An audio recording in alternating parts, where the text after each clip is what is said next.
अश्विनी वैष्णव IAS अफसर रहे, फिर प्राइवेट सेक्टर में गए और अब मोदी सरकार में रेल मंत्री है। लेकिन उनकी बनाई एक कंपनी की कहानी हैरान करने वाली है। 2015 में वैष्णव ने एडलर इंडस्ट्रियल सर्विसेज नाम की कंपनी शुरू की।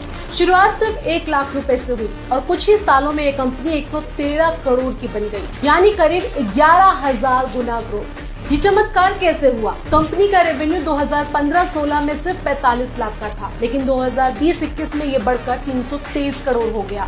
इस बीच कंपनी को अचानक 111.5 करोड़ रुपए का परफॉर्मेंस गारंटी डिपॉजिट मिला और ये रकम आई थी त्रिवेणी अर्थ मूव से। ये वही कंपनी है जिस पर उड़ीसा में 900 करोड़ रुपए का अवैध खनन का आरोप है। त्रिवेणी के मालिक पी प्रभाकरण का नाम शाह कमीशन की रिपोर्ट में खनन माफिया के तौर पर दर्ज है। खनन घोटाले में फंसी कंपनी ने वैष्णव की कंपनी को इतना बड़ा पैसा क्यों दिया, ये सबसे बड़ा सवाल है। दिलचस्प बात ये भी है कि वैष्णव की कंपनी ने बाद में त्रिवेणी की ही एक कंपनी को भी लोन दिया, जिसमें त्रिवेणी की 51% हिस्सेदारी है। फिर राजनीति का खेल शुरू हुआ। साल 2019 में वैष्णव राज्यसभा सांसद बने, बीजेपी और बीजेटी दोनों के सपोर्ट से।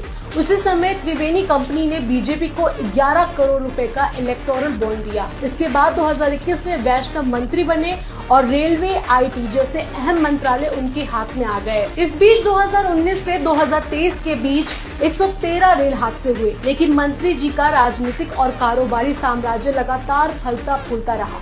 सवाल ये है कि जब देश का आम आदमी 2 वक्त की रोटी के लिए तरस रहा है, तो सिर्फ 1 लाख से शुरू हुई कंपनी कुछ ही सालों में 113 करोड़ की कैसे बन जाती है? क्या ये वाकई मेहनत का फल है या सिस्टम के भीतर किसी छुपे हुए खेल का नतीजा?